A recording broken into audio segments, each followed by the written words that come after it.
Audio article by the Common Constitutionalist entitled, "No, Mr. President, even you can't create peace."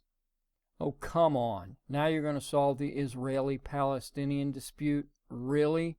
I have to say that I've really tried my darndest to support the president. I've congratulated him on his accomplishments and have even held back, well, mostly, at blasting him when he appears to fail.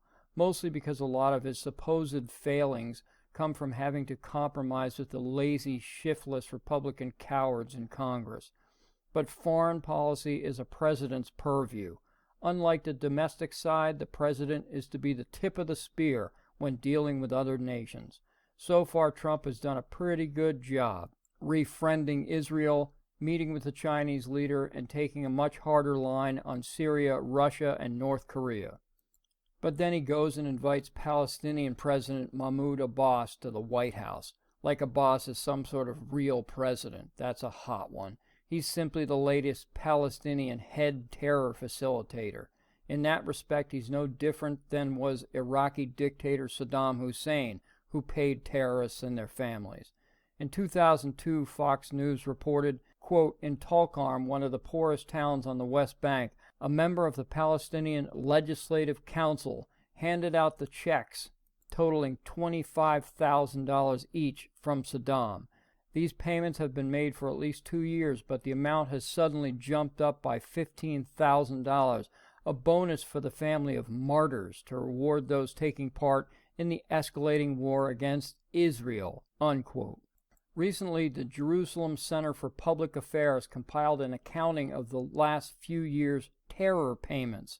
Quote, "The Palestinian Authority's legislative and allocations of monthly salaries and benefits rewarding imprisoned and released terrorists and the families of martyrs amounted to $300 million annually. This financial reward clearly demonstrates the Palestinian Authority's institutional commitment to sponsoring terror against Israel," unquote. They accurately describe it as an incentive system to kill Israelis. The Israeli arrest in 2016 of the Palestinian director of World Vision Aid Organization in Gaza and an official of the UN Development Project confirms this. The official was, quote, "diverting international assistance for humanitarian and civilian purposes to support Hamas terror activities," unquote.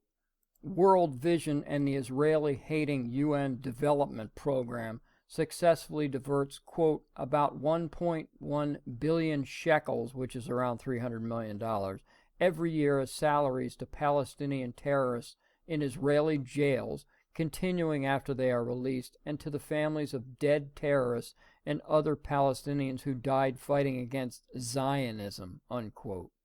They calculated that almost 30% of all foreign aid paid to the PA, Palestinian Authority, in 2016 went to fund terrorism against Israel.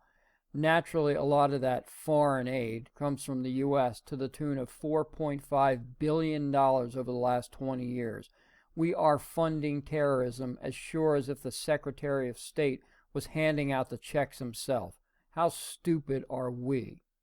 Yet, there was President Trump telling the entire world that, quote, "We want to create peace between Israel and the Palestinians. We will get it done.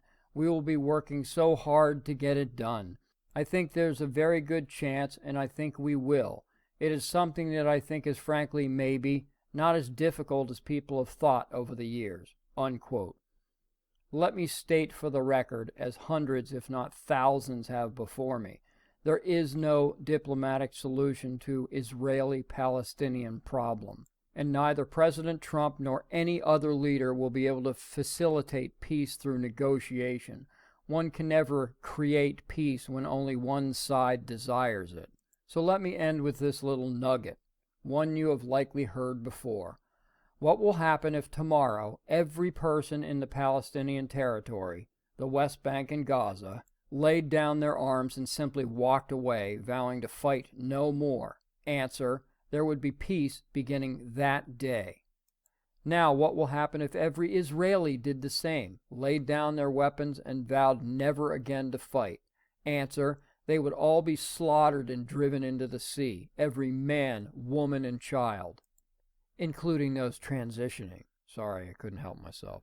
Every synagogue, place of worship, and holy site would be desecrated and blown to bits, and on their ashes would be built such a grand mosque as to make the pharaohs of Egypt jealous. Enough said. Thank you for listening.